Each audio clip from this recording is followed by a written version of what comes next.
અક્ષરમહં પુરુષોત્તમદાસોऽસ્મિ. અક્ષરમહં પુરુષોત્તમદાસોऽસ્મિ. અક્ષરમહં પુરુષોત્તમદાસોऽસ્મિ. અક્ષરમહં પુરુષોત્તમદાસોऽસ્મિ. ઓમ શ્રી સ્વામિનારાયણાય નમઃ. ઓમ શ્રી સ્વામિનારાયણાય નમઃ. ઓમ શ્રી સ્વામિનારાયણાય નમઃ. તો બહુ અદભુત ટોપિક આજનો. મેં તો વિચાર્યું જ નહોતું, પણ ભગવાન દયાથી બધી સારી વાતો થઈ છે. તો એની વાત આપણે આગળ ચલાવીએ છીએ. આ અક્ષરમહં પુરુષોત્તમ દાસનો મંત્ર એટલો અદભુત છે, એટલો અદભુત છે. અને બીજું શું છે કે આપણી પાસે એવા સત્પુરુષો છે પાછા કે જે આવી રીતે વર્ત્યા. આજે આપણી પાસે કોઈ રોલ મોડેલ જ ન હોય તો આપણે દાખલા તરીકે ગીતામાં લખ્યું છે તાન તે ક્ષસ્વ ભારત, તો સહન કર. તો સહન કરવાના પ્રસંગોમાં ગુણાતીતાન સ્વામી, ભગતજી મહારાજ, શાસ્ત્રી મહારાજ, યોગી બાપા, પ્રમુખ સ્વામી, મહંત સ્વામી મહારાજ એક એક પ્રસંગ નોંધી રાખીએ. ચાલો, કેટલું સહન કર્યું છે લોકોએ. ટાળ તડકો સહન કર્યો, ભૂખ તરે સહન કરી, માર સહન કર્યું, અપમાન સહન કર્યું, અને સન્માને સહન કર્યું. સન્માન સહન કરવું અઘરું છે. આમ ખોલાઈ જાય, ખીલી ઉઠે, દોડધામ કરવા 2-5 જણા માને ને. મારે એટલે કે 5 જણા માને ત્યારે કેમ જુદો હોય, 16 જણા માને ત્યારે કેમ જુદો હોય, 500 જણા માને અને 1000 માણસો માને, 10,000, 50,000, લાખ, આખી પૃથ્વીના લોકો માને ને ત્યારે એનો કરંટ જુદો હોય. તો આપણે જોયું છે આ લોકોનું. આજે મહંત સ્વામી મારા સદગુરુ રૂપે હતા અને બાપા ધામમાં ગયા, અને જસ્ટ ધામમાં ગયા અને તરત જ ગુરુ રૂપે આવ્યા. આખું બધું કેટલું બદલાઈ ગયું. સગવડો બદલાઈ ગઈ, સુવિધા બદલાઈ ગઈ, દહીં બોલાવવા માંડ્યા, આરતી ઉતારવા માંડ્યા, પગે લાગવા લાગ્યા. કેટલો આખો ગુરુપદ આવ્યા પછી અને ગુરુપદે પહેલા કેટલો આખો આટલું સન્માન ફાટી પડે લોકો. આટલી જય બોલાવે, આટલી વિડીયો પડે, આટલા બધા વાહ વાહ વખાણ થાય. દુનિયાભરના જે લોકો મહંત સમાજ 2 મિનિટ કે 5 મિનિટ મળે, પણ છતાં લોકો કેટલોય લોકોનો ઊંડો પ્રભાવ હોય છે, પણ છતાં એમને ક્યારેય અહંકાર આવતો નથી. તો આ બધી મેં ફરી વખત આપણે યાદ કરીએ કે જ્યારે કંઈક તકલીફ હોય, મુશ્કેલી હોય, જેમાં આપણું મન ડિસ્ટર્બ થતું હોય, ત્યારે અક્ષરમ પુરુષોત્તમનો દવા લગાડીએ. પ્રેક્ટિસ કરશું આપણે તો શું થશે કે ધીરે ધીરે ભૂલી જવાશે. આમે લખી રાખવું પડશે, ટેબલ ઉપર અક્ષરમ પુરુષોત્તમ દાસોને લખી રાખવું પડશે. ત્યારે મોબાઈલમાં આપણે યાદ કરાવવા માટે મંત્ર આપણે યાદ કરવો પડશે.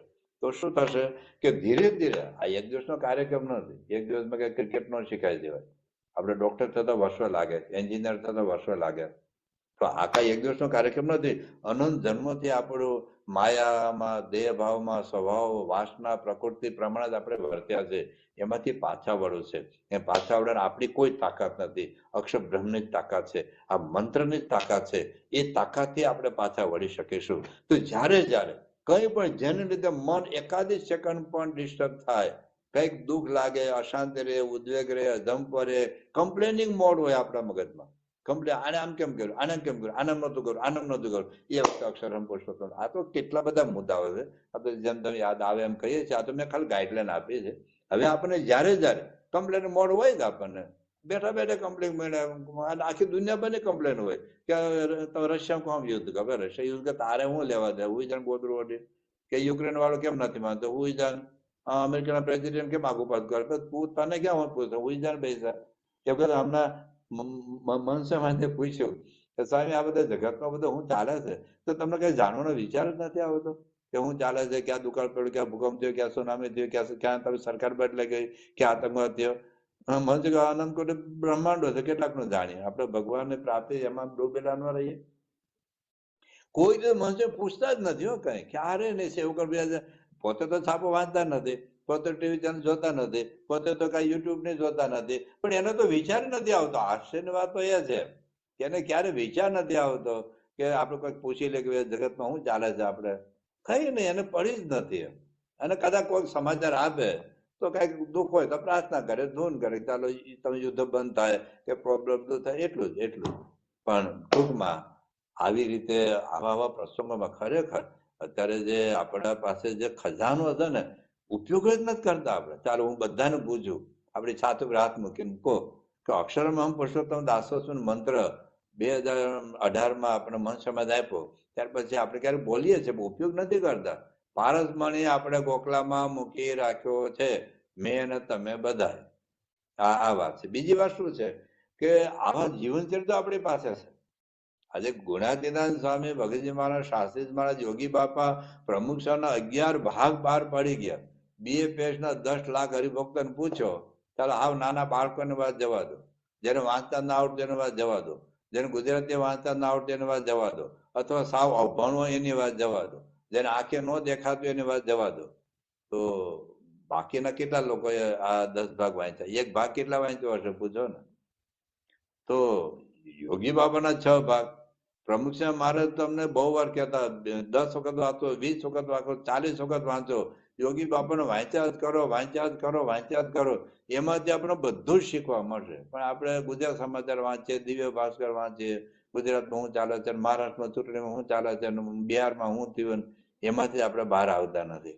એટલે અક્ષરમહમ પુરુષોત્તમ દાસોસ્મીમાં હું અક્ષર છું એટલે ગુણાતીતાનંદ સ્વામી, ભગતજી મહારાજ, શાસ્ત્રી મહારાજ, યોગી બાપા, પ્રમુખ સ્વામી, મહંત સ્વામી જીવનચરિત્ર વાંચીને ખૂબ ઉત્કૃષ્ટ પ્રસંગો ગમતા, એમનો બધા ઉત્કૃષ્ટ હોય, પણ આપણને જે ગમતા હોય અને ખાસ કરીને આપણને જે પ્રોબ્લેમ હોય, જેને લીધે આપણે વધારે ડિસ્ટર્બ થતા હોય, જેને લીધે આપણે અશાંતિ રહેતી હોય, તો એને લીધે ક્યાંક ભાઈ આપણે અન્યાય કર્યો, ક્યાંક પત્ની અન્યાય કર્યો, ક્યાંક પતિ અન્યાય કર્યો, ક્યાંક સાસુએ અન્યાય કર્યો, ક્યાંક સંતોએ અન્યાય કર્યો, કે કાર્યકર્તા અન્યાય, એ વખતે શાસ્ત્રમાં કેવી રીતે વર્ત્યા, એ વખતે યોગી બાબા કેવી રીતે વર્ત્યા, એ વખતે પ્રમુખ સ્વામી કેવી રીતે વર્ત્યા, એ વખતે મહંત સ્વામી કેવી રીતે વર્ત્યા. આપણી પાસે રોલ મોડેલ છે.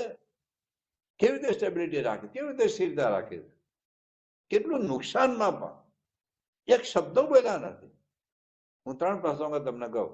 તો એ વખતે અક્ષરમહમ આપણે તો કદાચ થોડુંક બલ્બ તૂટી ગયો થપ્પડ મારીએ, સાયકલ ભાંગી ગયું ને આપણે બાળકોને હેરાન કરી નાખ્યું.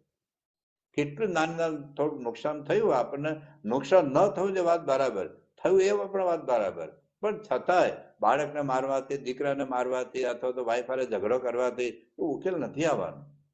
પ્રમુખ સ્વામીના પ્રસંગ કે એક તો કેટલી એને માફ કરવાની કેટલી વૃત્તિ છે, એ ઉપરાંત ભગવાનનું કરતા પણ કેવી રીતે સમજે.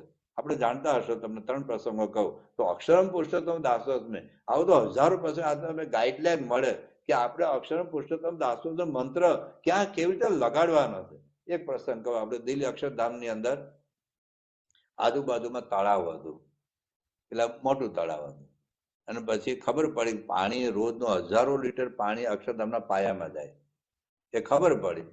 એટલે સ્વામીને વાત કરે તો સ્વામી આવું થયું. સ્વામી એક શબ્દ, એટલે કોઈ ભાન પડે છે કે નહીં, ખબર પડી છે કે નહીં, આટલું પાણી જાય પાયામાં જતું રહે, આપણું અક્ષરધામ એટલું પડી જાય, વિચાર આવવો જોઈએ ને કોણ છે એની અંદર, કોણ ધ્યાન રાખતા હતા, કશું જ નહીં. Done is done, it cannot B અનડન even if you go to London. થઈ ગયું, ભૂલી જાઓ, હવે એનો ઉકેલ શું છે, ઉકેલ શું છે? તો સ્વામી કે આપણે તોડવું પડે. સ્વામી તોડી નાખો, આપણે નવું બનાવો. એક શબ્દો બોલ્યા. તમને ખબર હશે, ઘણાને ખબર જ નહીં હોય, અક્ષરધામની અંદર તમે થાંભલાઓ જુઓ ને, તો એક ગોળ થાંભલો છે અને આજુબાજુ બીજા 2 થાંભલા મૂકેલા, 3 થાંભલાનું ઝુમકા છે. એનું કારણ શું હતું કે એક થાંભલો હતો કે તિરાડ પડે દેખાણી, અને બધા સાવધાન થઈ ગયા.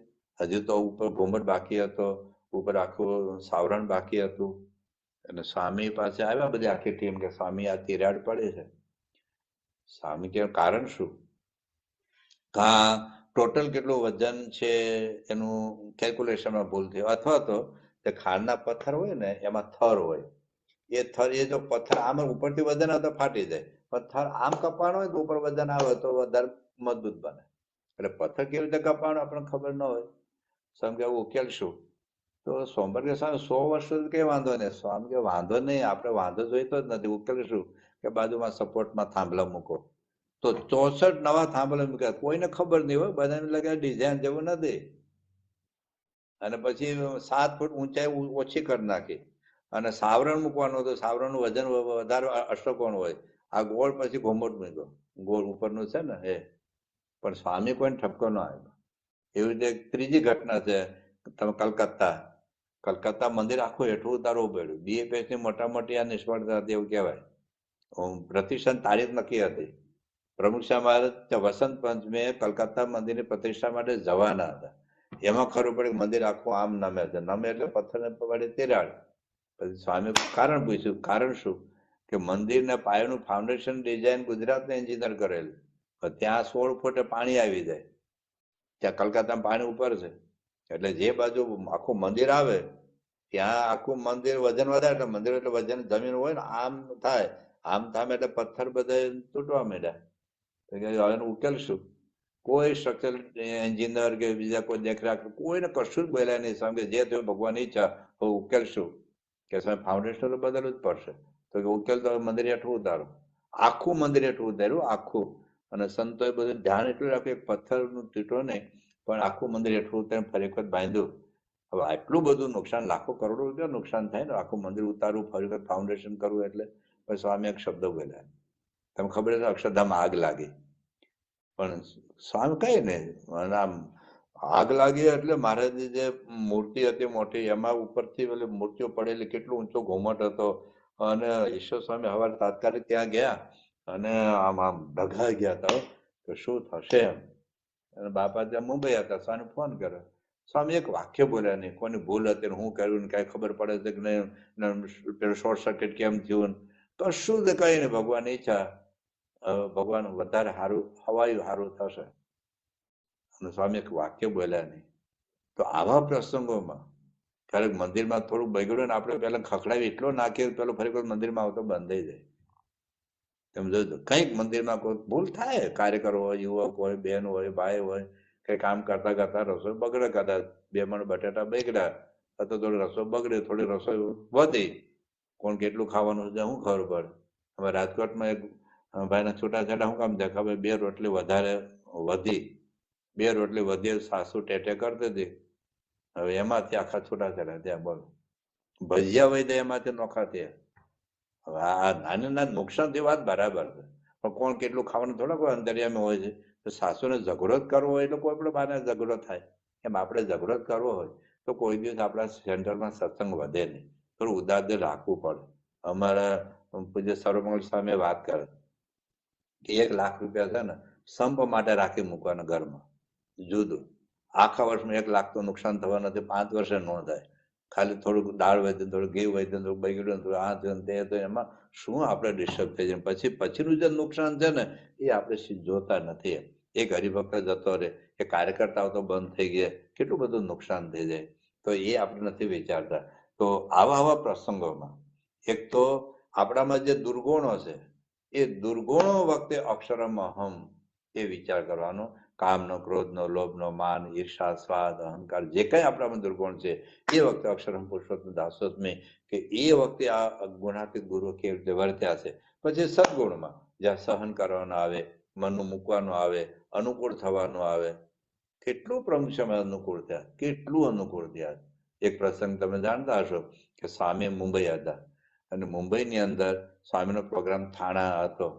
તો ગુજરાતના હરિભક્તો આવેલા અમદાવાદ બરોડાથી કે સ્વામી મારા વેવાઈની દીકરીને કંઈક લગ્ન છે ને એમાં આપને આવવાનું. તો સ્વામી કે એ દિવસોમાં અમારો થાણાનો પ્રોગ્રામ કેન્સલ નક્કી થઈ ગયો છે.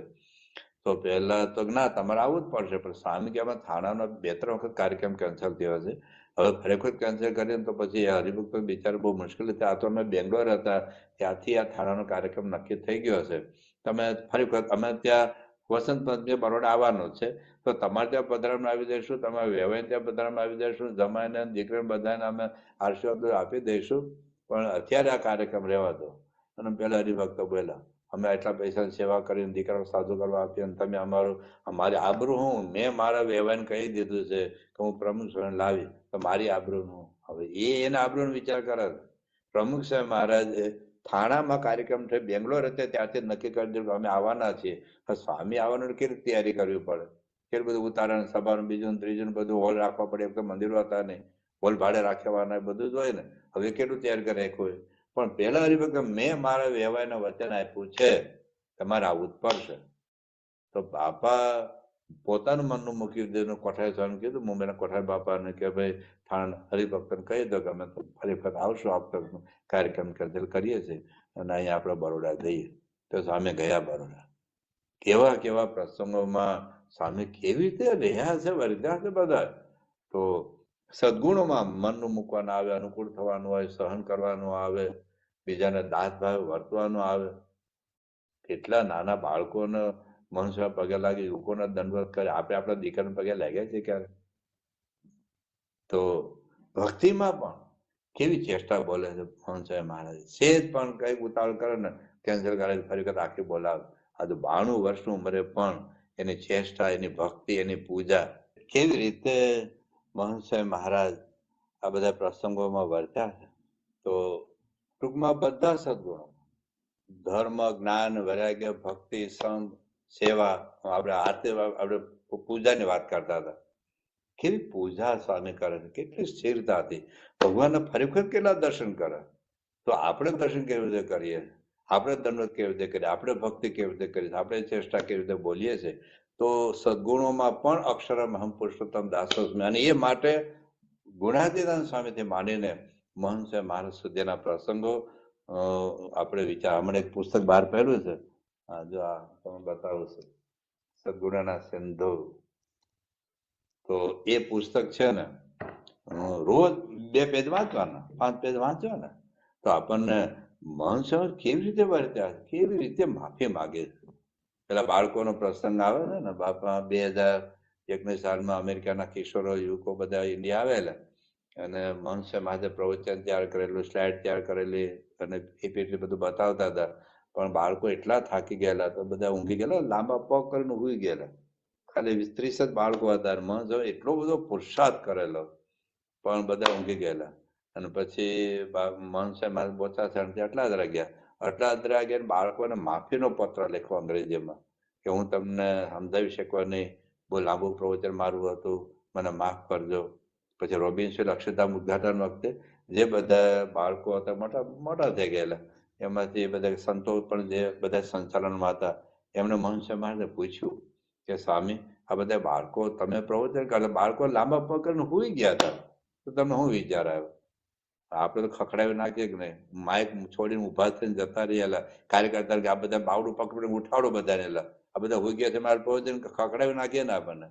પણ મહંસય કે બિચારા બાળકો હતા, બધા થાકી ગયેલા હતા અને એટલે બિચારા ભલે, પણ મારે તો જે કઈ બાળકો માનીને પણ મેં તો તૈયારી કરેલી. પછી કે તમે આવા નાના બાળકો માફી કેમ માંગે? સામ કે ભાઈ વાંક મારો હતો, વાંક મારો હતો, હું એને સમજાવી શક્યો નહીં એટલે માફી માગી. તો કેટલી વખત નાના બાળકો, કિશોરો, હરિભક્તોને માફી માગે. આપણે એક નાની માફી માગી શકતા નથી. એક માફી માગી લઈએ ને, કેટલો કાર્યક્રમ આખો કેન્સલ થઈ જાય. 2001માં હું અમેરિકામાં હતા, એક અમે જવાનું હતું અમેરિકા, એટલે શિકાગોથી જવાના હતા અમે ટોરોન્ટો. એક હરિભક્ત મારી સાથે આવેલા, અમે 4 સંતો હતા, બધા ડોક્ટર સાહેબ બધા. પણ એ વખતે બધી વ્યવસ્થા માટે હરિભક્ત સાથે આવેલા. એમાં એની સાથે મેં વાતચીત કરતા હતા, કેમ છે કે છૂટાછેડાની નોબત વાગી ગઈ છે, સંતાનો કે 2 દીકરીઓ છે. પછી કે સત્સંગમાં આવે છે કે એક આવે છે અને એક નથી આવતી, કેમ? કે બીજા વિધર્મી મુસલમાન છોકરા રખડે છે. પછી મેં કીધું તમે કઈ વાત કરી કે 2 વર્ષથી હું એની બોલ્યો જ નથી, મેં ઘરમાં રહેતો કે હા, આમાં તમારો વાંક છે. કે મારો વાંક છે એનો? તમારો વાંક તો તમે છૂટાછેડા લીધા, તમે ઘરમાં કેટલા ક્લેશ કંકાસ થતા હશે. પછી બાળકોને ઘરમાં પ્રેમ ન હોય તો એ કોઈ પ્રેમ આપનાર મળે ત્યાં જતા રહે. બીજું તમારી દીકરી હોય છતાં તમે 2 વર્ષથી બોલ્યા નથી, છોડું કસોડું થાય, માવતર કમાવતર ન થાય, તો તમારે એમને બોલવું છે તમે બોલ્યા નહીં, તમારી ભૂલ છે, તમારે માફી માગવી જોઈએ. કે હું શેની માફી માગું, એને જ માફી માગવી જોઈએ. પછી મેં બાપાને થોડાક પ્રસંગો કહ્યા કે પ્રમુખસામાં નાના બાળકોની, કિશોરોની, સંતોની કેવી રીતે માફી માગે છે. પ્રમુખસાને કોઈ વાંક ન હોય છતાં માફી માગે છે. એને ખરેખર લાગે કે આ તો સાચું છે. પછી એમ ટોરોન્ટો એરપોર્ટ ઉપર ઉતર્યા. એ વખતે મોબાઈલ સિસ્ટમ હતી ને, પણ એરપોર્ટ ઉપરથી એને ફોન કર્યો અને રડતા રડતા દીકરીને માફી માગી કે બેટા મને માફ કરજે, આમ છે તેમ છે. બધે હા, મેં દીકરી માફી માગે, ના પપ્પા તમારો વાંક નથી, મારો વાંક છે, હું નથી સમજતી. અડધો કલાક આ કાર્યક્રમ ચાલ્યો, બે એકાબીજાને રેડા, બધી માફી માગી. પછી અમારી સાથે ગાડીમાં હતા જતા હતા મંદિરે, એ મને વાત કરે, સ્વામી આવું થયું. ઘણી વખત આપણે માફી કેવી રીતે માગીએ, એ સોરી હો, આને માફી માગી થપ્પડ મારી કહેવાય. આપણને પસ્તાવો ન હોય, આપણે બળતરા ન હોય, કેવી રીતે આપણે માફી માગી શકીએ. પણ એ બે જણાએ માફી માગી, રિઝલ્ટ એ આવ્યું કે દીકરી આખો 180 ડિગ્રી બદલાઈ ગઈ. અને બીજા એક સત્સંગી દીકરા સાથે લગ્ન કર્યા. બાપા જયારે છેલ્લા 4 વર્ષ હતા સારંગપુરમાં, તો એ સત્સંગી એમના દીકરાને લઈને બાપાના દર્શન કરવા માટે આવેલા. પણ કહેવાનો અર્થ એટલો છે કે આ કેટલી બધી હોનારત સત્સંગ મંડળમાં પણ અને આપણા ઘરમાં પણ આ એક અક્ષરમહમ પુરુષોત્તમ દાસો પ્રમુખ સાહેબ માફી માગી શકતા હોય, મહંત સાહેબ માફી માગી શકતા હોય, એ બીજાને માફ કરી શકતા હોય, તો આપણે કઈ વાળીના મોડાય, આપણે પણ આ બધે માફ કરતા શીખવું. ટૂંકમાં અક્ષરમ અહમ પુરુષોત્તમ દાસોસ્મી મંત્રનો ઉપયોગ આપણે બે રીતે કરવાનો છે. એક તો દુર્ગુણોમાંથી મુક્તિ માટે અને સદગુણોની પ્રાપ્તિ માટે. જો પ્રયાસ કરતા રહીશું, એને એપ્લાય કર્યા કરશું, કોકને માથું છે ને એક ટેબ્લેટથી મટી જાય. સવારથી દુખતું હોય, ઘણાને અઠવાડિયું દવા લેવી પડે, ઘણાને મહિનો લેવી પડે, ઘણાને 4 મહિના દવા લેવી પડે. કેવો રોગ છે, કેટલી ઇન્ટેન્સિટી, કેટલા વખતથી રોગ છે, એવું છે. એમ ક્યારેક અક્ષર પુરુષોત્તમ દાસોસ્મી કોકને 1 દિવસમાં સિદ્ધ થાય, કોકને અઠવાડિયું, કોકને 80 દિવસ, કોકને 80 વર્ષ, કોકને 2 જન્મ, 5 જન્મ. પણ પ્રયોગ કરીશું ને તો કંઈક લાભ થશે. અમદાવાદ જવા ધર્મપુરથી નીકળું, રોજ 1 ડગલું હાલો ને તો ક્યારેક અમદાવાદ પહોંચવાનું. પણ અમદાવાદ સામે મોઢું રાખીને ઉભો રહો આખી જિંદગી તો જરાય નહીં હાલવા, ત્યાં જ રહેવાનું. તો આપણે ચાલતા રહેવાનું છે. આ મંત્રનો મહંત સમય આટલો બધો મહિમા કીધો છે, અત્યાર સુધી આપણે ઉપયોગ કર્યો નથી. હવે આપણે ઉપયોગ કરતા શીખીએ. હવે જયારે આ પ્રયોગ કરીશું અને પછી જયારે સ્થિતિ થાય આત્મનિષ્ઠાની, એ સ્થિતિ કેવી હોય એની વાત હવે આપણે કરીએ. પેલા આપણે આત્મજ્ઞાન જોયું, 3 દેહથી જુદો આત્મા અક્ષર તો બ્રહ્મ છે. પણ સાધના કેવી રીતે કરવી, આત્માનો વિચાર કેવી રીતે કરવો, અક્ષરમાં પુરુષોત્તમ દાસોનો વિચાર કેવી રીતે કરવો, એ આપણે સમજ્યા. હવે જયારે એવી સ્થિતિ આપણી થઈ જાય ત્યારે આપણું વર્તન કેવું હોય, ત્યારે આપણને કેવો અનુભવ થાય, એની વાત પણ મહારાજે વતરમતમાં કરી છે. જે મહારાજે પોતે લખ્યું છે કે અમને આત્મામાં તેજ દેખાય છે, અતિશય પ્રકાશ દેખાય છે. જેમ ચોમાસામાં વાદળા હોય એમ તેજ દેખાય છે. જે મુક્તાન સ્વામી લખ્યું, કોટી રવિ ચંદ્રની કાંતિ ઝાંખી કરે, એવા તારા ઉર વિશે. આત્માનું કરોડો સૂર્ય ચંદ્ર તેજ ઝાંખું પડે એટલે આત્માનું તેજ છે. અને એ જયારે માયાનું આવરણ જેમ આપણે સૂર્યના સામે પૂઠું મૂકી દો તો સૂર્ય દેખાતો બંધ થઈ જાય, આંખો બંધ કરી દે તો સૂર્ય દેખાતો બંધ થઈ જાય. સૂર્યનું કેટલું તેજ છે, પ્રકાશ છે, પણ આંખો બંધ કરી દે તો સૂર્યનો પ્રકાશ દેખાતો નથી. આજે કોઈ દીવો હોય ઉપર ઘડો મૂકી દો તો આખા રૂમમાં અંધારું થઈ જાય, ઘડો લઈ લો તો આખા રૂમમાં પ્રકાશ થઈ જાય. એમ આ માયાનું આવરણ છે. એ માયાનું આવરણ જો ખસી જાય, અને અક્ષરમ પુરુષોત્તમ દાસોસ્મી આ વિચારથી જ માયાનું આવરણ ખસે.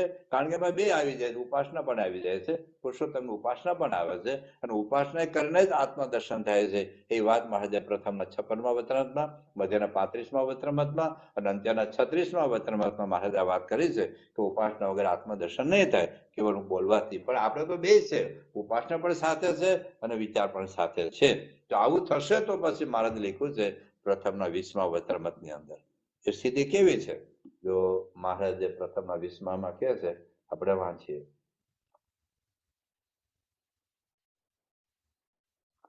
જયારે સુખમુનિ સ્વામીએ પૂછ્યું કે જો આત્મદર્શન પોતાના હાથમાં હોય તો પછી આપણે શા માટે અજ્ઞાની, મૂર્ખ, નાલાયક કે નીચે રહીએ.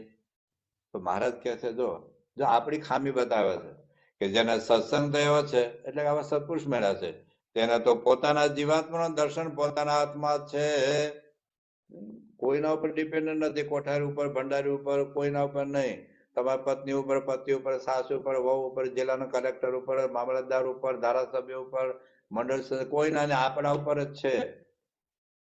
અને કે દાડે એને પોતાના સ્વરૂપને જોવાનો આદર કર્યો અને ન દીઠું. પ્રયાસ જ નથી કરતા આપણે અક્ષર પુરુષોત્તમ દાસોસ્મી મંત્રનો. અને જે માયાને આધીન તકો પરવશ થઈને તો સ્વપ્નને સુષુપ્તિ અવસ્થામાં અંતર્દર્શી કરીને જાય છે, પણ પોતે પોતાને જાણે કોઈ દિવસ પોતાના સ્વરૂપને જોવાનું અંતર્દર્શી કરતો નથી. અંતર્દર્શી કે મારી જગ્યાએ પ્રમુખ છે મહારાજ હોય તો કેવી રીતે વર્તે, મારી જગ્યાએ યોગી બાપા હોય તો કેવી રીતે વર્તે. આમાં પ્રશ્ન તમને થાય આપણને. દાખલા તરીકે મહંત તો પૈસા અડતા નથી તો મારે પૈસા નહીં અડવાના. આપણે એવું થાય ને પાછું. તો મનુષ્ય તો બેનો થી કેટલા દૂર રહે છે, મારે તો પત્ની કે મારા મમ્મી કે બેન દીકરીથી દૂર રહેવાનું એવું નથી. નિયમ એવો છે કે સાધુનો નિયમ સાધુની રીતે છે, ગ્રસ્તનો નિયમ ગ્રસ્તની રીતે છે. તમે એનો અર્થ એવો નથી પૈસા નો કમાવો, માણસો પૈસા નથી કમાતા, માણસો પૈસા નથી હટતા, બેનો દૂર રહે છે, એનો અર્થ નથી કે પતિ કે પત્ની તમારે દૂર રહેવાનું કે માં કે બેન દીકરીથી દૂર રહેવાનું. ખાલી ત્યાગીના નિયમમાં રહે, અને આપણે ગ્રહસ્થ તો ગ્રહસ્થ નિયમમાં રહેવાનું. મૂળ આવે છે નિયમ, પૈસા ન અડવું એવો અર્થ નથી થતો. તો અહીંયા આવે છે. અને જે ભગવાનના પ્રતાપને વિચારીને અંતરદર્શી કરીને તો એને પોતાના સ્વરૂપને અતિશય ઉજ્જવળ પ્રકાશમાન જુએ છે. પછી મારા છેલ્લે વાક્ય લખે છે, અને હરિભક્તને તો જેટલી કસર રહે છે એટલી પોતાના આળસે કરીને રહે છે. તો જે મહારાજે પોતે વાત કરી અતિશય પ્રકાશમાન એને આત્મામાં દેખાય છે, એ તેજ આપણને પણ દેખાય. એને તો અનાદિથી માયાનું આવરણ નથી, પોતે અનાદિથી માયા પર છે. આપણા માયાનું આવરણ છે, એને આપણે ખસેડવાનું છે. તો ખસેડો રીત મહારાજ બતાવે છે. જો પ્રથમ 23મું વચનામૃત છે, મેં પેલા આગળ એક હું વાંચી ગયેલો, પણ આપણે ફરી વખત યાદ કરીએ. એમાં સાધના અને સ્થિતિ બે બતાવે છે. સાધના શું બતાવે છે? જો જાગ્રત, સ્વપ્ન, સુષુપ્તિ એ ત્રણ અવસ્થા તથા સ્થૂળ, સૂક્ષ્મ અને કારણ એ ત્રણ દેહ તેથી પર ને ચૈતન્યરૂપ એવું પોતાના સ્વરૂપને માને. પેલા તો જાણો, સમજો, માનો, અને તે પોતાના સ્વરૂપને વિશે ભગવાનની મૂર્તિ ધારીને અંદર બેઠા છે એની વાત આપણે આવતીકાલ કરવાના છે ફરી વખત. અને ભગવાનનું ભજન કરે, આત્મામાં ભગવાન માને ભજે. હવે આ સાધના છે. હવે સ્થિતિ એવું બતાવે છે, પછી ત્રણ અવસ્થા ને ત્રણ સદી પર જે પોતાનું સ્વરૂપ તેને અતિશય પ્રકાશમાન ભાળે. એટલે આત્મામાં તે જ પ્રકાશ છે જે મહારાજ મધ્ય 13માં કહે છે અમને તેજ દેખાય છે, એ તેજ આપણને પણ દેખાય. જો આવી સ્થિતિ થાય તો એવી રીતે મહારાજે પ્રથમના મધ્યના 62માં વચનામૃતમાં આપણે વાંચી ગયા છે, એમાં પણ મહારાજ એ જ કહે છે કે જીવના હૃદય વિશે પ્રકાશ થાય છે. ઇન્દ્રિય અંતઃકરણ વૃત્તિ પાછી વળતા વળતા કાશીથી વળતા તે ગોલોકથી પછી આત્મામાં જયારે વિચાર લીન થઈ જાય છે ત્યારે મારે કે વાસ્તવલિંગનો નાશ થઈ જાય છે અને પોતાના હૃદય વિશે પ્રકાશ દેખાય છે. આવી વાત મધ્યના 62માં વચનામૃતમાં પણ કરી છે, મધ્યના 66માં વચનામૃતમાં કરે છે કે જેને ભગવાનની પ્રાપ્તિ થઈ છે એને તો જીવાત્માને પોતાના બ્રહ્મરૂપે દર્શન થાય છે. તો આ સ્થિતિ આપણને રહે, આત્માનો સાક્ષાત્કાર. પછી જેને જેવી સ્થિતિ લોહીના 15માં વચનામૃતમાં પણ મહારાજે જયારે આવરણ બધું ટળી જાય ત્યારે સંપૂર્ણપણે યથાર્થ આત્માનું દર્શન થાય છે, એ વાત મહારાજે લખી છે. આવી જ વાત ભગતજી મહારાજે, શાસ્ત્રી મહારાજે, યોગી બાપાએ પણ અનેક વખત કરી છે કે પોતાના આત્માનું દર્શન થાય છે. દર્શનની વાત તો છે, પણ હવે વર્તન આપણું કેવું હોય તે દેખાય. પ્રકાશ દેખાય એટલે માયાનું આવરણ ખસી ગયું છે. તો માયાનું આવરણ ખસી ગયું તો વર્તન કેવું? હવે આપણે જે વાત થાય છે સ્થિતિની વાત છે. એટલે સાધનમાં તો પ્રયોગ કરવા, મને ક્રોધ આવે એ વખતે અક્ષરમાં હમ, વળી પાછું ક્રોધ આવશે, પાછો અક્ષરમાં હમ, વળી પાછું ક્રોધ આવશે, અક્ષરમાં હમ. એમ કરતા જયારે મનાઈ જાય છે હું અક્ષર છું, હું બ્રહ્મ છું, મનાઈ જાય અને અનુભવ થાય ત્યારે કામ, ક્રોધ, લોભ, ઈર્ષા, અહંકાર, રાગ, દ્વેષ, ડિપ્રેશન, ફ્રસ્ટ્રેશન, ટેન્શન, સ્ટ્રેસ બધું એક ઝાટકે નીકળી જાય. પ્રકાશ થયો અંધારું રહે જ નહીં. સૂર્ય ઉગે એટલે અંધારું રહે જ નહીં, એ ટળી જ જાય. એમ આત્માનું જ્ઞાન પ્રકાશ થાય ત્યારે આ બધો અંધકાર એ નીકળી જાય. તો એની સ્થિતિ કેવી રીતે હોય? તો આત્મનિષ્ઠાની સમજણની વાત મહારાજે પ્રથમના 47માં વચનામૃતમાં કહે છે કે જ્યારે આત્મનિષ્ઠાનો ગુણ સિદ્ધ થયો હોય એ કેવી રીતે વર્તે.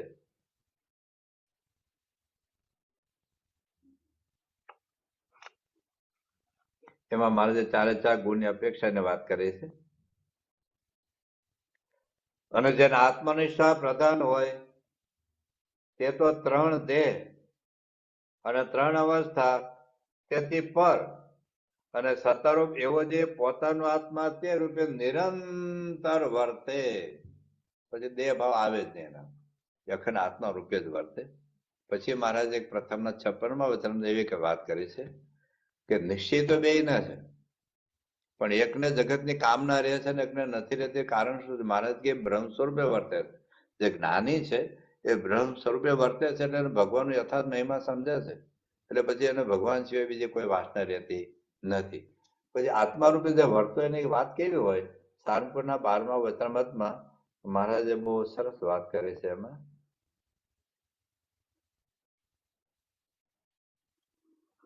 એમાં શ્રીજી મહારાજ પેલા છે ને આત્માનો વિચાર કરવાની વાત કરે છે, અને પછી જયારે આત્માનો વિચાર દ્રઢ થાય ત્યારે એને કેવી રીતે વર્તે એ વાત એમાં લખી છે. આત્મા બધી મટીને દેહ બધી આવી જાય એ તો ખોટો ખોટો મનમાં ભ્રમ છે, પણ દેહાભિમાન તો આવતું જ નથી.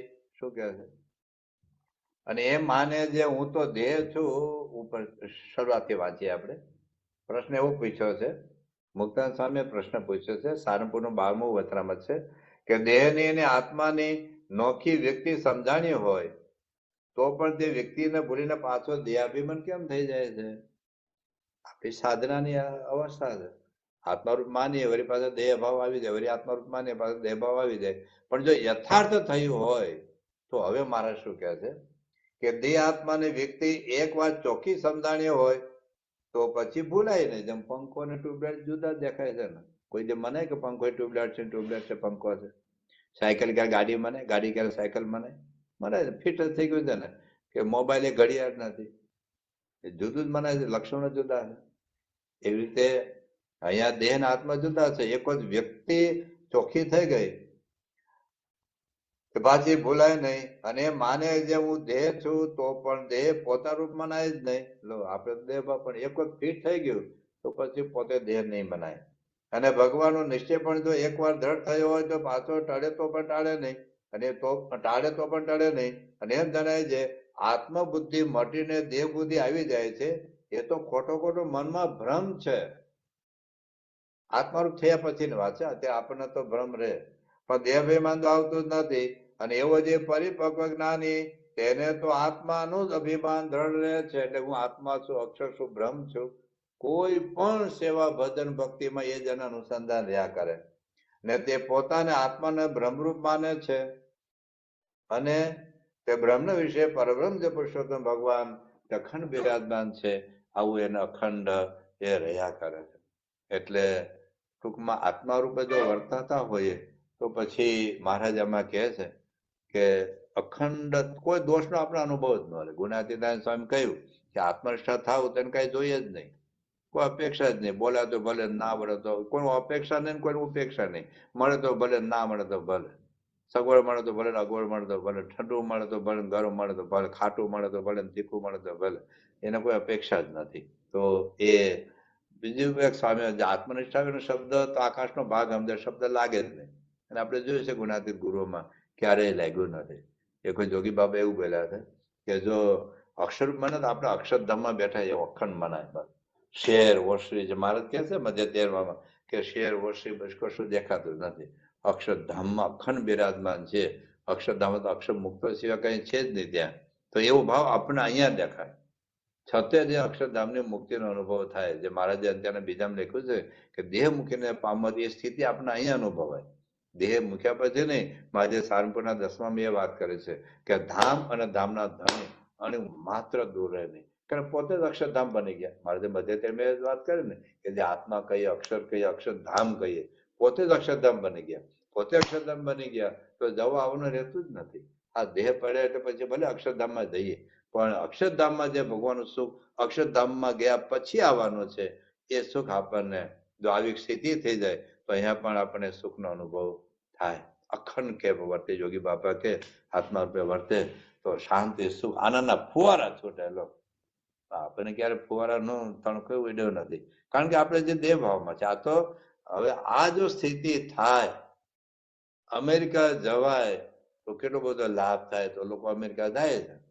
એમ અક્ષરધામમાં ગયા પછી જે આનંદ આવવાનો છે એ આનંદ અહીંયા આવે જો આવી સ્થિતિ થાય તો અખંડ આનંદ.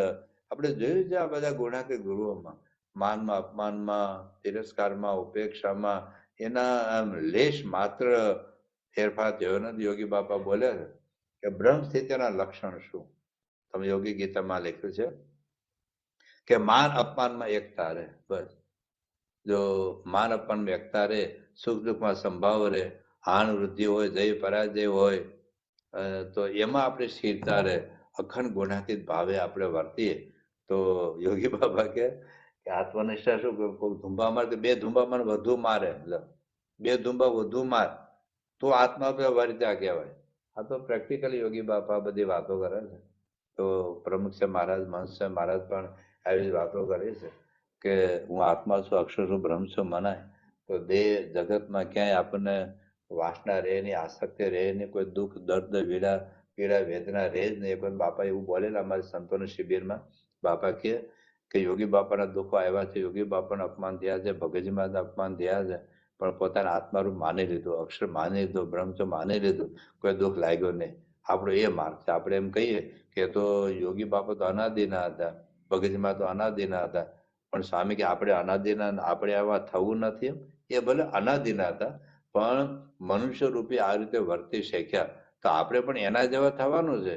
આપણે છટકે નહીં જવાનું કે ભગતજીમાં યોગી બાપા પ્રમુખ છે મહંત અનાદિના છે, એનો તો અવગુણ ન આવે, એનો તો સ્વભાવ દોષો વાસના ન હોય. આપણે તો જીવ દશા છે, વાત બરાબર છે, આપણે જીવ દશામાં છીએ. પણ જેમ અભણ હતા ડોક્ટર થઈ શકાય, એન્જિનિયર થઈ શકાય, CMBA થઈ શકાય. પેલા કને કાંઈ ને કઈ નહોતું આવડતું, પછી ઓપરેશન કરતા થઈ ગયો, પ્લેન ઉડાડતો થઈ ગયો, 100 માળનું બિલ્ડિંગ બાંધતો થઈ ગયો, તો આવ્યું ને જ્ઞાન. એમાં સાધના કરી, અભ્યાસ નહીં. તો અહીંયા આ આપણે સાધના કરીએ તો જે સ્થિતિ યોગી બાપાને છે, જે સ્થિતિ પ્રમુખ સ્વામી મહારાજને છે, જે મહંત સ્વામી અખંડ અક્ષરધામમાં બેઠા છે એવો અનુભવ થાય છે, અખંડ અક્ષરધામ. તો આવી એક સ્થિતિ આપણી જો થાય તો માનું કે મને આ બ્રાહ્મી સ્થિતિ આપણી થઈ છે. તો અહીં સુધી આપણે આત્માના સાક્ષાત્કારની વાત કરી, સમજાણું? હવે આત્મામાં દેખાય છે પરમાત્મા. અત્યાર સુધી આપણે વાત કરી એ આત્મા સાક્ષાત્કારની આપણે 3 ભૂમિકા લીધી. આત્મજ્ઞાન લીધું, આત્મા વિચાર લીધો, અને આત્મવિચાર જયારે પાકો થાય ત્યારે આત્મા સાક્ષાત્કાર થાય એટલે આત્મામાં તેજ દેખાય. હવે આપણી સામાન્ય સાધનાની વિશેષતા શું છે? હિન્દુ ધર્મમાં બહુધા 3 દેહથી આત્મા જુદો માને એટલે પૂરું થઈ ગયું. સોહમ સોહમ સોહમ કરે રાખે. અને ઘણી બધી તમારે ભારતમાં આવી ફિલોસોફી ચાલે, મારે બધા નામ નથી આપવા, પણ આત્મજ્ઞાન, આત્મપ્રકાશ ત્યાંથી આગળ વધતા જ નથી. ઘણા તો ભગવાનમાં જ માનતા જ નથી. ભગવાનમાં નહીં માનો, 3 દેહથી જુદો આત્મા છો, આખું સાંખ્ય દર્શન એવું છે. ભગવાનમાં નહીં માનો, 3 દેહથી જુદા આત્મા જેવું માનવાનું. ઘણી ફિલોસોફી ભારતમાં છે એવી, પણ એ લોકો ભગવાનમાં નહીં માને. અનાદિકાળ ભગવાન જગતના કરતાર્થની અંદર નહીં માને, પોતાના આત્મામાં ભગવાનનો સાક્ષાત્કાર નહીં માને, ખાલી 3 દેહથી જુદા આત્મા માનો. એવી ઢગલાબંધ ફિલોસોફી, આધુનિક પણ બહુ બધી ફિલોસોફી છે, લાખો લોકો એને માનનારા છે. પણ આપણે ક્યાં શું છે? સ્વામિનારાયણ સંપ્રદાયમાં, ખાસ કરીને ભક્તિ સંપ્રદાયમાં પણ એવું છે. ભક્તિ સંપ્રદાયમાં ભગવાનની વાત આવે છે, 3 દેહથી જુદા આત્મારૂપ માનીને ભગવાનની ભક્તિ કરવી એવું આવે છે. ભક્તિ સંપ્રદાય બધાય, રામાનુજાચાર્ય, મધ્વાચાર્ય, નિંબાર્કાચાર્ય, ચૈતન્ય મહાપ્રભુ, વલ્લભાચાર્ય બધામાં. પણ આપણી ત્યાં શું છે? 3 દેહથી જુદા આત્મારૂપ માની પાછા અક્ષરરૂપ થઈને ભગવાનને ધારવાની વાત આવે છે. તો આપણે ત્યાં ખાલી સોહમ સોહમ તત્વમસી એમ આત્મા બ્રહ્મ એટલું નથી. આપણે ભગવાન ગૌણ બિલકુલ ન થાય, માટે બ્રહ્મરૂપ થાય તો પણ ભગવાન ગુણ ન થાય. તો કેવળ પોતાના આત્મામાં તેજ માની લે અને પરબ્રહ્મ ગૌણ થઈ જાય તો મારે ઉપાસનામાં ખામી છે. આ વાત મહારાજે પ્રથમના 73માં વચનામૃતમાં કરી છે કે પોતાના તેજમાં જો માની લે, કારણ કે તેજ કારણ કે મને આ તેજ દેખાય છે, તમને ક્યાં દેખાય? આપણે કેવું, મને તું દેખાય છે, બાજુ ખસ, ખાલી તેજ દેખાય એમાંથી કઈ બહુ ફરક પડવાનો નથી. તો મહારાજ તો એવું કહે છે, સાંભળજો, પ્રથમનું 73મું વચનામૃત છે. કેટલી સાધનાની ક્લેરિટી છે મહારાજ, કેટલી સ્પષ્ટતા છે. તો મહારાજ શું કહે છે? જો, અને બ્રહ્મનું દર્શન થાય ત્યારે કોટી કોટી સૂર્ય સરખો બ્રહ્મનો પ્રકાશ દેખીને, એટલે આત્મા અક્ષર બ્રહ્મનો, જો થોડી સમજણ હોય તો પ્રત્યક્ષ પુરુષોત્તમ ભગવાનની જે મૂર્તિ છે તેને વિશે ન્યૂનપણું સમજે અને બ્રહ્મમાં અધિકપણું માની લે એટલે ઉપાસનામાં ભંગ થયો. જો પ્રત્યક્ષ ભગવાન ગૌણ નહીં થવા જોઈએ, પ્રત્યક્ષ. અને આપણી પરંપરામાં જો ખરેખર સ્વરૂપ થઈએ ને તો ગૌણ થાય જ નહીં. દાખલે ગુણાતીત સાક્ષાત અક્ષર બ્રહ્મ હતા. એના આત્મામાં ભગવાન લેશ માત્ર દૂર નતા, છતાં શ્રીજી મહારાજ દર્શન કરવા માટે અંધારી રાત્રે વરસતા વરસાદમાં નેવા નીચે ઉભા રહ્યા કે મહારાજ પસાર થશે, વીજળીના ઝબકારે મહારાજના ક્ષણ દર્શન થઈ જાય. આટલો આગ્રહ છે. અક્ષર બ્રહ્મ હતા. મહારાજ પાછળ પાછળ દોડતા હતા. એક લાડુ જોડના સાધુને આપી દીધા, મહારાજના આશીર્વાદ દોડ્યા. મહારાજ માનથી ઘોડી ઉપર બેઠા, હું કામ દર્શન થઈ જાય એના માટે. તો ભગતજી મહારાજ ગુણાતીતાન દર્શન કરવા માટે ક્યાંથી પાણી ખોંદી ખોંદીને ખાબડા સુધી પહોંચેલા. શાસ્ત્રી મહારાજ પણ ક્યાં હતા ને ક્યાંથી ઘરે આવેલા પાણી ખોદતા ખોદતા. તો યોગી બાબા પણ પ્રમુખ સાહેબ મહંત સાહેબ મહારાજ આપણે જોયું છે. પ્રત્યક્ષ ભગવાન ગૌણ ન થાય, મારા આત્મામાં તેજ દેખાય છે, પ્રકાશ દેખાય છે, હવે મારે બાપાને પૂજા દર્શન કરવા જવાની જરૂર નહીં, અથવા હવે મારે ગુરુહરિ દર્શન કરવાની જરૂર નહીં. એ બધું જ્ઞાનનું અથાણું નહીં, જ્ઞાનનું સાઈડ ઇફેક્ટ કહેવાય. જ્ઞાનની સાઈડ ઇફેક્ટ કહેવાય. ગમે એટલે આત્મામાં તેજ પ્રકાશ દેખાય, પણ જે પ્રત્યક્ષ ભગવાન અત્યારે આપણને મહંસે મહારાજ રૂપે મળ્યા છે, એટલે લેશ માત્ર, અંશ માત્ર, અણુ માત્ર ગૌણ નહીં થવા જોઈએ. તો એની વાત મહારાજ આપણને કરે છે કે મહારાજ કહે છે ઉપાસનામાં ભંગ થાય માટે શ્રી મહારાજ કહે છે કે પ્રત્યક્ષ મૂર્તિ વિશે અતિ દ્રઢ નિશ્ચય થવો જોઈએ. તો સર્વે કામ સરે. ખાલી આત્મામાં તેજ પ્રકાશ દેખાય કઈ કામ નહીં લાગે. સમાધિમાં દેખાય ખરું. શાસ્ત્રના વખતમાં ઘણા બધા સમાધિ હતી. એક પ્રસંગ બનેલો. તો પ્રમુખ સાહેબ મહારાજ છે ને શરૂઆતમાં બોચાસણમાં યુગ તરીકે આવેલા, ત્યાં શાંતિલાલ ભગત. તો એ વખતે એક ખંભાતના ડોહા હતા, એ બધે આવી સમાધિ કરાવડા કે તારા બધા સમાધિ કરે. વખતે સમાધિ પ્રકરણ બહુ ચાલતું હતું. એટલે આ શાંતિલાલ ભગત ત્યાં બેઠેલા, નિર્ગુણ સામે જોઈ ગયા. એટલે નિર્ગુણ સામે જઈ શાસ્ત્રી મહારાજને વાત કરી કે તમારો પેલો શાંતિલાલ છે ને પેલા ખંભાતના ડોહા પાસે બેઠા છે. એટલે કોઈક હરિ ભગત હતા અને કઈક સમાધિ કરાવડાવે.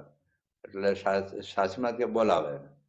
એટલે શાંતિલાલ ભગત હતા, પ્રમુખ સાહેબ બોલાય કે કેમ ત્યાં બેઠા હતો કે સામે સમાધિ કરાવતા હતા. એ સમાધિમાં શું કરે કે અક્ષરધામ દેખાય ને તેજ દેખાય ને અક્ષરધામમાં મૂર્તિ દેખાય. પછી શાસ્ત્રી કે અક્ષરધામમાં જે જોવાનું છે ને તારે સામે બેઠા, એમાં વૃત્તિ જોડી દે, એમાં પ્રીતિ આત્મ બુદ્ધિ કરી લે. તો વર્તાલ 11 લખ્યું કે સત્પુરુષ વિશે દ્રઢ પ્રીતિ એ જ આત્મદર્શનનું સાધન છે. અને સાક્ષાત્કાર ભગવાન દર્શન થયું એ સાધન છે. તો અત્યારે મહંત સાહેબ મહારાજ છે ને એ જ આપણે આત્મદર્શન અને પરમાત્મા દર્શન એ સાધન છે. એટલે એ તો જરાય ગૌણ ન થવા જોઈએ. પણ એ હવે શું છે કે જે બહાર દેખાય છે ને એ અંદર લઈ જવાના છે. મારે શું કે છે કે આત્મામાં ભગવાનની મૂર્તિ દેખાય છે, ખાલી આત્મા દેખાય છે એવું નહીં, મૂર્તિ સુધી પહોંચવાનું છે. અને એટલે જે બહારની વૃત્તિને હવે અંદર લઈ જવાનું છે. હવે આપણે સાધના બતાવીએ છીએ. સાધના કે જે ભગવાન બહાર છે એને આપણે અંદર લઈ જવાના, અંદર દેખવાના. મેં કદાચ પેલા પ્રસંગ કીધેલો પણ ફરી વખત યાદ કરાવું. 2 પ્રસંગ તમને યાદ કરાવું. એક તો શાસ્ત્રીજી મહારાજના જીવન ચરિત્રમાં અને ભગતજી મહારાજના જીવન ચરિત્ર પ્રસંગ આવે છે. કોમન એક જ વાત છે. શાસ્ત્રીજી મહારાજે ભગતજી મહારાજને પૂછ્યું કે આપ જેવા સત્પુરુષ મળ્યા હતા, હવે અમારે કઈ કરવાનું રહ્યું નહીં ને. ત્યારે ભગતજી મહારાજ એવું કહે છે કે જે મૂર્તિ બહાર તારી સામે છે એ મૂર્તિ આત્મામાં દેખાતી થાય ત્યારે આ કાર્ય પૂરું થયું કહેવાય. એટલે જે મહંત છે મહારાજ અત્યારે આપણે બહાર દેખાય છે ને એ આત્મામાં દેખાવા જોઈએ. એ પ્રત્યક્ષ ભગવાન આપણે અક્ષરરૂપ બ્રહ્મરૂપ છે એવું મનાય અને મૂર્તિ અંદર દેખાય. મહારાજે આ વાત લખી છે, ખાલી આત્મનિષ્ઠાની વાત નથી. જો સારંગપુરના પેલા વચનામાં મહારાજ શું કહે છે જો, અને બીજા કોઈ ભગવાન પ્રત્યક્ષ મહારાજ શું કહે છે, અને એમ વિચારે છે હું આત્મા છું અને જે પ્રત્યક્ષ ભગવાન મળ્યા છે તે પરમાત્મા છે. અને સર્વેના સ્વામી જે પુરુષોત્તમ ભગવાન તે મને પ્રત્યક્ષ મળ્યા છે અને તે મારા આત્માનો વિશે પણ અખંડ વિરાજમાન છે. મંદિરમાં તો છે જ, ભગવાન શ્રીજી મહારાજ મહંત સ્વામીમાં છે જ. હવે મારા આત્મામાં છે માનવાનું છે. જે સાધનાની વાત બતાવી, આપણે વાત કરી પ્રથમના 23મા અવતરમતમાં કે 3 દેહથી પોતાના આત્મા જુદો માનીને એ આત્મામાં ભગવાન બિરાજમાન છે એમ માનીને ભજન કરવાનું. હવે એને આપણે રીત સમજવાના છે. ભજન એટલે શું? બીજું એક વતન વાંચી લઈએ, સારંગપુરનું 10મું વતનામત છે.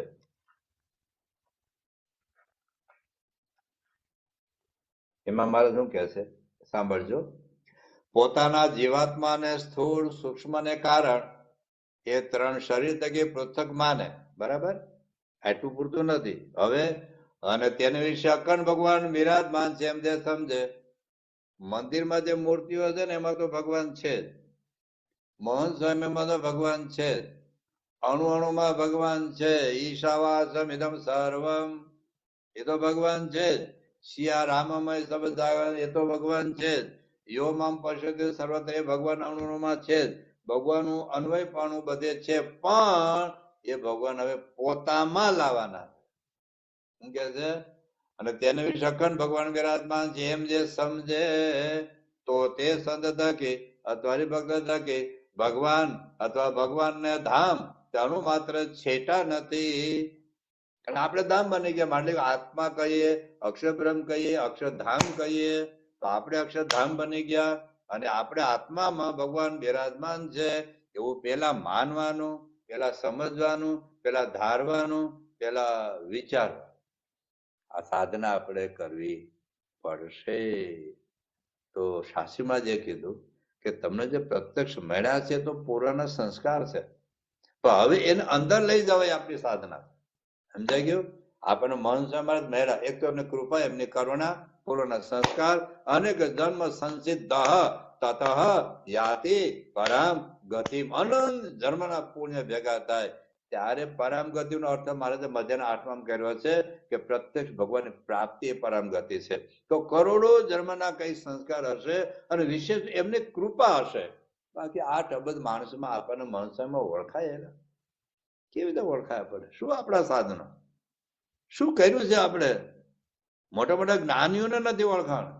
પ્રત્યક્ષ ઓળખવા રાવણ ના ઓળખાય એટલો જ્ઞાની હતો, આટલો તપસ્વી હતો, આટલું તપ કરેલું, શાસ્ત્રનું જ્ઞાન હતું, વેદનું જ્ઞાન હતું, વેદ ઉપર ભાષ્ય લખેલું, પણ રામને ઓળખી શક્યા નહીં, શબરીભાઈ ઓળખી ગયા. કૃષ્ણ ભગવાન કેટલા બધા યજ્ઞો કરતા હતા, ઓમ કૃષ્ણ નમઃ કૃષ્ણમાં કેટલા જ્ઞાનીઓ તપસ્વીઓ ઋષિઓ હતા, પણ ભરવાડ એ ગોપીઓ ઓળખી ગઈ. મારા તો વખતમાં સગ્રામ વાઘ ઓળખી ગયા, પેલા દેદા ભગત ઓળખી ગયા, હાવ સામાન્ય હતા ઓળખી ગયા બધા. નાથ ભગત ઓળખી ગયા. મારે કયો પેલો દિવાન તો મૂરખ. અત્યારે જો ને પ્રમુખસભાના હાજરીમાં કેટલા વિદ્વાનો, કેટલા કથાકારો, કેટલા જ્ઞાનીઓ, કેટલા શાસ્ત્રોને તોડી તોડીને આખી દુનિયા બોલનારા પ્રમુખનો વિરોધ કરે, મનુષ્યનો વિરોધ કરે, સ્વામિનારાયણ સંપ્રદાયનો વિરોધ કરે, પોતાને જ્ઞાની બતાવે. પણ એના કરતા એક ભાગવતનું પુઠ્ઠું જોયું નથી, રામાયણની ચોપાઈ ખબર નથી, ગીતાનો શ્લોકોય ખબર નથી. હજારો લાખો હરિભક્તો છે જેને ઓળખાઈ ગયા સ્વામિનારાયણ ભગવાન છે, ઓળખાય ગુણાન સ્વયં અક્ષરબ્રહ્મ છે. આજે કૂદી કૂદીને આપણા બાળકો બોલે કે મન સ્વયંમાં ભગવાન પ્રગટ છે, અમને મન સદાર ભગવાન મળી ગયા. એ એમની કૃપા છે. આપણા કોઈ સાધનો નથી, અને સાધનોથી કાંઈ ઓળખાયો નથી. નયમ આત્મા પ્રવચનેન લભ્ય ન મે દયા ન ભવનાશુદયન યમ વેશ વૃણુતે તેન લભ્ય તસ્ય એશાત્મ વૃણતે તનુમ સ્વામ. આ પ્રવચન બાજે છે, આ તો આપણે ભગવાનની કૃપા છે એના માટે કથા કરીએ છીએ. હું કથા કરું એટલે મનસો ઓળખાય એવું નથી, અને તમે કથા સાંભળો એટલે ઓળખાયું નથી. નયમ આત્મા પ્રવચનેન લભ્ય. હું રોજના 10 કલાક બોલું અને 50 વર્ષ સુધી બોલું તોય મને મનસો નિષ્ઠા ન પણ હોય અને હું નિષ્ઠા ન પણ કરાવી શકું. નયમ આત્મા પ્રવચનેન લભ્ય. મનસો આમ લટકું કરે ને આમ લટકું કરે. હું 10 કલાક બોલું, રોજના 50 વર્ષ સુધી બોલું, તો તમને નિષ્ઠા ન થાય. મનસોમાં લટકું કરે ને એમાં નિષ્ઠા થઈ જાય. એ તાકાત છે એમ નહીં. તો નયમાત્મા પ્રવચનેન લભ્ય ન મે દયા. અતિ તીવ્ર બુદ્ધિશાળી હોય એ બુદ્ધિ તો ખોટે માર્ગે લઈ જાય, કુતર કરાવે. ન મે દયા ન ભવના હૃદયન. રોજના 10 કલાક તમે કથા સાંભળો, રોજ 10 કલાક, તો નિષ્ઠા ન થાય. તો એનો અર્થ એવું નથી કથાવતા નહીં કરવાનું, એનો અર્થ એવું નથી કથાવતા નહીં સાંભળવાની. આપણે કથા કરીએ, સાંભળીએ, એ તો એમને રાજી કરવા માટે કરીએ. અને એ જયારે રાજી થાય તો યમ વેશ વૃણુતે તેન લભ્ય તસ્ય એશાત્મ વૃણતે તનમ સ્વામ. એની જયારે કૃપા થાય ત્યારે એવું તો પોતાનું સ્વરૂપ આપણે સામે ખુલ્લું કરી દે છે કે જાઓ તમે મને ઓળખી લો. તો અત્યારે આપણે જે કઈ કરીએ છીએ એ એને રાજી કરવા માટે શાસ્ત્રીમાં કહેતા તમે એક ડગલું હાલો તો ભગવાન અમે 100 ડગલા હાલે. આપણે ગોદડો લઈને હોઈ જાય કે બાપા કૃપા કરશે, સ્વરૂપ ઓળખાશે, એમ બાપા નવરા નથી. તો 8 અબજ માણસો ના ઓળખાવી દે બધા? અરે સ્વામિનારાયણ સંપ્રદાયમાં લાખો લોકો સ્વામિનારાયણ ભજન કરે છે, ના ઓળખાવી દે પોતાનું સ્વરૂપ? એટલે સ્વામિનારાયણ ભજન કરો છો એ સ્વામિનારાયણ જે મારા દ્વારા પ્રગટ છે ઓળખો, એલા હું ટેંટે કરો છો, નથી ઓળખાવતું. એટલે થોડુંક આપણો પ્રયાસ, થોડુંક આપણો પુરુષાર્થ, એ ટકો એક જ ટકો છે. બાકી તો ક્રિયા સાધ્ય નથી, કૃપા સાધ્ય છે. પણ કૃપા તો થાય, એક દાણામાં 100 દાણા તો થાય. એક દાણો વાવો તો દાણો ટેબલ પર મૂકી દો તો જિંદગીમાં ન થાય એમ 100 દાણા. તમે લોટરી લો તો 10 લાખની લોટરી લાગે, એ તો કદાચ ન પણ લાગે, પણ ટિકિટ લો તો લાગવાની શક્યતા છે. તો એક 5 રૂપિયાના ટિકિટમાં કોઈ 10 લાખ રૂપિયા આપે તો 10 લાખ રૂપિયાની કૃપા છે, 5 રૂપિયા આપણો પુરુષાર્થ છે. 100 દાણા આપવા એમની કૃપા છે, એક દાણો વાવવો આપણો પુરુષાર્થ છે. તો આ આપણે જે કથા પ્રવચન કરીએ, સાંભળીએ છીએ, તો એની કૃપા છે, એના માટે છે. અને પણ શાસ્ત્રીમાં જેવું બોલ્યા કે સત્પુરુષ મળ્યા એ એમને કૃપા અને પુરાના સંસ્કાર છે, પણ મૂર્તિને અંદર લઈ જવી એ આપણી સાધના. મેં પેલો પ્રસંગ પેલા કીધેલો, પણ તમને ફરી વખત યાદ કરાવું કે ગુલઝારીલાલ નંદા મૂળ તો આર્ય સમાજી છે, અને એને કોઈ દિવસ આવી નિષ્ઠા થાય ને, પણ શાસ્ત્રીનો પ્રભાવ પ્રતાપ, શાસ્ત્રીને 100% સંપૂર્ણ નિષ્ઠા કે શ્રીજી મહારાજે શાસ્ત્રી દ્વારા પ્રગટ છે કે નિયમ ધર્મ પણ પાકા. વર્ષો સુધી ધામમાં ગયા ત્યાં સુધી એ ચેષ્ટા બોલતા હતા અને શિક્ષાપત્ર બધું વાંચતા હતા. એને શાસ્ત્રી મહારાજને વાત કરી, સ્વામી આજ્ઞા ઉપાસના 2 અક્ષરધામમાં જવાની પાક છે, તો મને આપને નિષ્ઠા છે, મારા સ્વરૂપ ભગવાન છે એ ખબર છે, આપણા દ્વાર પ્રગટ છે એ ખબર છે, આપને આજ્ઞા પાડું છું, હવે મારે કઈ કરવાનું રહ્યું નહીં ને. ત્યારે શાસ્ત્રી મહારાજ બોલ્યા કે હજુ તો લાખમાં રૂનો ઢગલો, એ તો ગાંધીવાદી હતા એટલે રેટો કાઢતા હતા, લાખમાં રૂનો ઢગલો હોય એમાં એક પાશેર મતલબ 100 ગ્રામ રૂની પૂણી બનાવો, એમાંથી પેલી પૂણી હજુ કાતો હતો. લો, લાખમાં રૂનો ઢગલો, એમાંથી પાશેર એટલે 100 ગ્રામ રૂની પૂણી બનાવી લાંબી હોય, અને એમાંથી હજી પેલી પૂણી કાતો. તો શાસ્ત્રી મહારાજે પૂછ્યું, મારે શું બાકી છે? કે જે મૂર્તિ તારી સામે બેઠી છે એ મૂર્તિ જયારે આત્મામાં દેખાતી થાય ત્યારે સાધના પૂરી. એટલે આ વાત નકલી નથી. મહારાજે લખ્યું છે મધ્યના 8માં, જો શ્રીજી મહારાજ મધ્યના 8માં શું કહે છે કે ત્યાં સુધી જ્ઞાન યજ્ઞ ચાલુ રાખવાનો છે ભાઈ, મૂકી નથી દેવાનો, ગોદરું વળીને હોઈ નહીં દેવાનું IPL જોઈને. તો મહારાજ કહે છે મધ્યના 8મું વચનમાં, જો શ્રીજી મહારાજ શું કહે છે,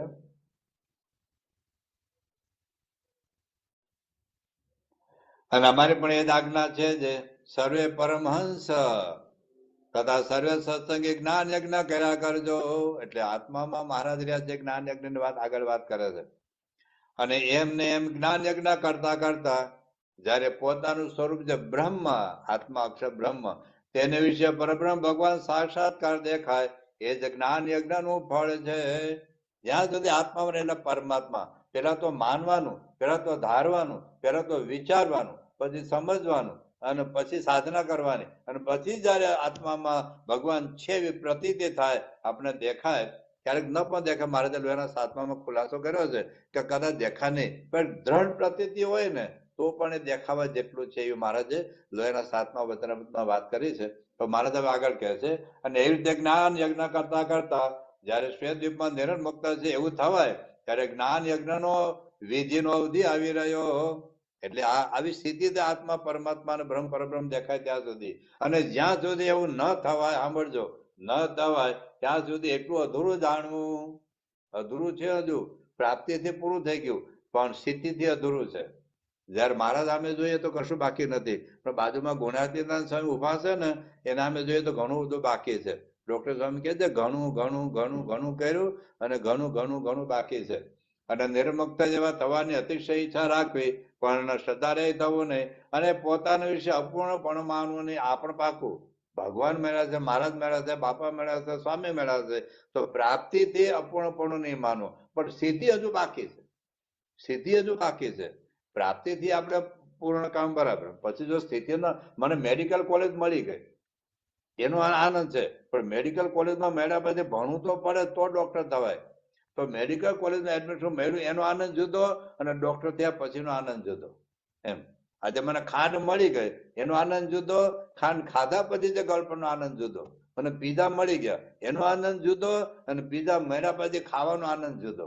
એમ ભગવાન મેળા, સ્વામી મેળા એ આનંદ પ્રાપ્તિનો છે, પણ સ્થિતિનો આનંદ કે એ ભગવાન આપણા અંતરમાં દેખાય. તો એ મહારાજે આ મધ્યના 8મા વચનામૃતમાં વાત કરી છે. એટલે પ્રથમના 20માં ફરી વખત આપણે જોઈશું. પ્રથમ 23, સારંગપુર 12, મધ્ય 62 એ બધામાં એવું લખ્યું છે કે પોતાના આત્મામાં ભગવાનની મૂર્તિ દેખાય.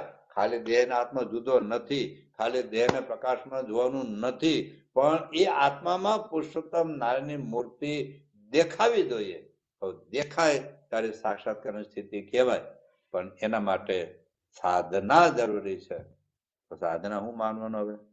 બસ આત્મામાં ભગવાન છે. બસ પેલા તો જાણીએ, પછી આપણે સમજીએ, પછી આપણે વિચારીએ. હવે આપણે પ્રેક્ટિકલ જેમ અક્ષરમ પુરુષોત્તમને વાત કરી હતી એને થોડી આ પણ વાત કરી લે હારવાર. કે દાખલા તરીકે આપણે સ્વામિનારાયણ શબ્દ બોલીએ તો સ્વામી એટલે અક્ષરબ્રહ્મ અને નારાયણ એટલે મહારાજ.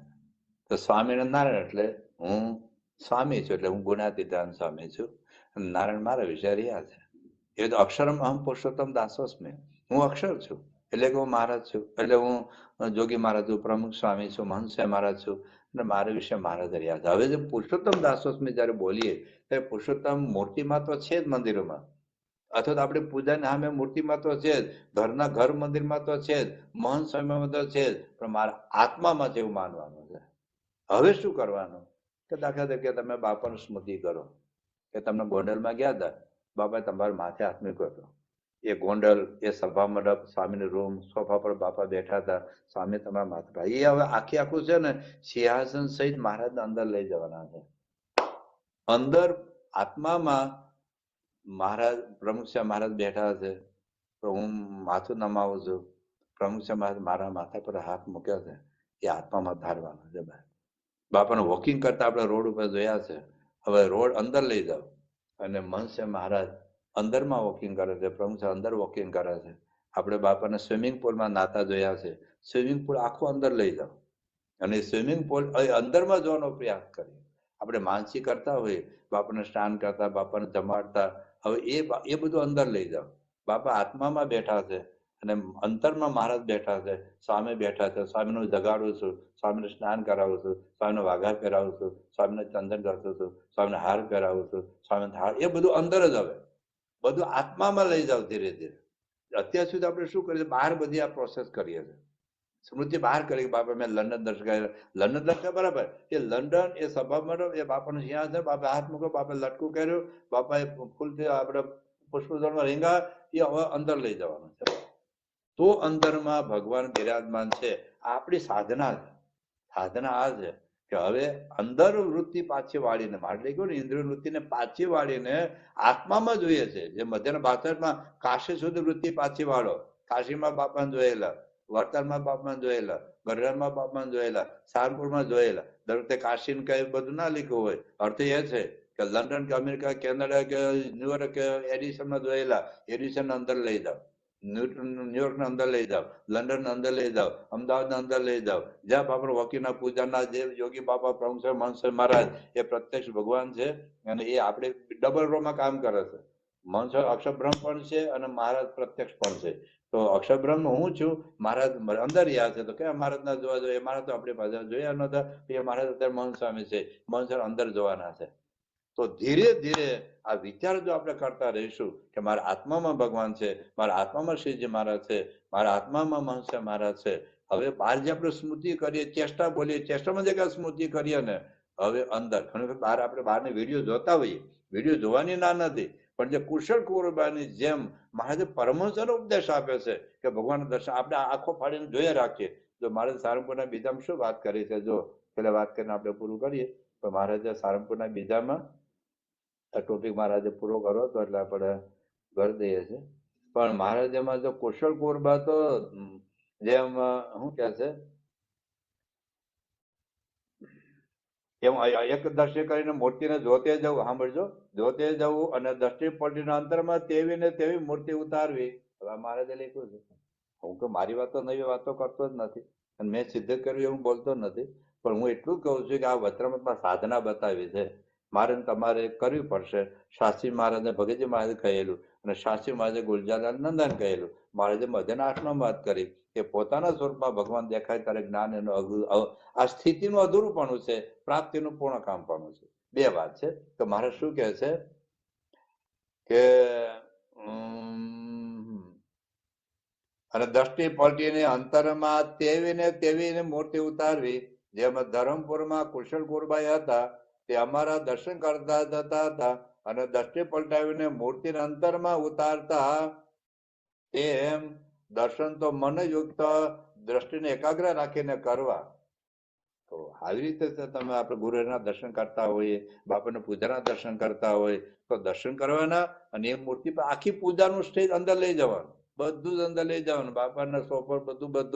અને બાપા આપણે આત્મામાં પૂજા કરે છે, બધી મૂર્તિઓ જોવાની, બાપા પાણીનું પ્રસાદીનું કરે છે, બધું આત્મામાં જોવાનું, બધું જ આત્મામાં. એમ કરતા કરતા ધીરે ધીરે એ મૂર્તિ હવે બાહ્ય વૃત્તિ ટાળીને અંતરદ્રષ્ટિ કરવાની છે, આત્મામાં ભગવાનને જોવાના છે. આવી સ્થિતિ થશે તો પછી આત્મામાં ભગવાન દેખાશે. પ્રથમનું 20મું વત્રામત, પ્રથમનું 23મું વત્રામત, મધ્યનું 8મું વત્રામત, મધ્યનું 62મું વત્રામત, મધ્યનું 66મું વત્રામત, એ બધામાં જ વાત કરે છે આત્મામાં ભગવાન દેખાશે. તો મહારાજ કહે છે આત્માનો પરમાત્મા સાક્ષાત્કાર. એક બીજી વખત મને યાદ આવી ગઈ, એ વાત કરી દો. મધ્યના 13માં માર શું કહે છે, જો મેં હમણાં જે વાત કરી એ જ વાત આવે છે. શ્રીજીમાં શું કહે છે એ આખું આપણે વાંચીએ. મહારાજ શું કહે છે, અને તે તેજને વિશે ભગવાનની મૂર્તિ દેખાય છે, તે અતિ પ્રકાશમય છે અને તે મૂર્તિ ઘનશ્યામ છે. તો પણ અતિશય તેજે ઘનશ્યામ નથી જણાતી, અતિશય જણાય છે. અને તે મૂર્તિ દ્વિભૂત છે અને તે મૂર્તિને 2 ચરણ છે અને અતિશય મનોહર છે. પણ 4 ભૂત કે અષ્ટભૂત કે સહસ્ત્રભૂત એ મૂર્તિ નથી. એ મૂર્તિ તો અતિ સૌમ્ય છે અને મનુષ્યના જેવી આકૃતિ છે અને કિશોર છે. હવે સાંભળજો, તે મૂર્તિ ક્યારેક તેજમાં ઊભી દેખાય છે ને ક્યારેક બેઠી જણાય છે ને ક્યારેક હરતી ફરતી દેખાય છે.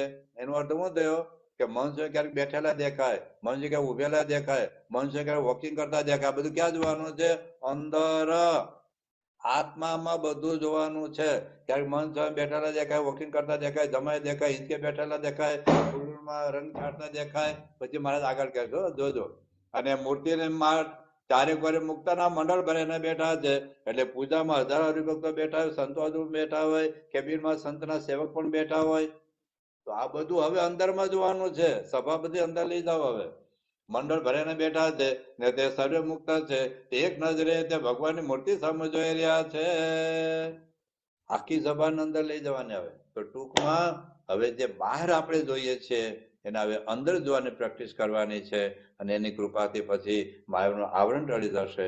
કારણ કે ભગવાન અંદર જશે ને તો જ અંધારું બહાર નીકળશે ને. ખાલી અંદર ભગવાન પહેવા જોઈએ, ભગવાનનો પ્રકાશ અંદર જાય, આત્માનો પ્રકાશ, ભગવાનનો પ્રકાશ બે ભેગો થાય તો અંધકાર બહાર નીકળી જાય, માયા બહાર નીકળી જાય તો તેનો પ્રકાશ આપણે દેખાય. આવી અદ્ભુત સાધનાની વાતો દુનિયાના કોઈ શાસ્ત્રોમાં નથી. મહારાજ આવી અદ્ભુત વાતો આપણને કરી છે. આપણા ગુણાથી ગુરુએ આપણને માર્ગદર્શન આપ્યું છે, એમના વર્તન દ્વારા આપણને બતાવ્યું છે. તો આપણે પણ એ સાધના કરી શકીએ એ જ મહારાજ સ્વામીના ચરણમાં પ્રાર્થના. શ્રી સ્વામિનારાયણ ભગવાનની જય. ગુણાતીતમ ગુરુમ પ્રાપ્ય બ્રહ્મરૂપમ નિજાત્મના વિભાવ્ય દાસ ભાવેન સ્વામિનારાયણમ ભજે. શ્રીહરિમ સાક્ષરમ સર્વદેવેશ્વરમ ભક્તિ ધર્માત્મદમ દિવ્ય રૂપમ પરમ શાંતિદમ મુક્તિદમ કામદમ કારણમ સ્વામિનારાયણમ નીલકંઠમ ભજે. શ્રી હરિમ.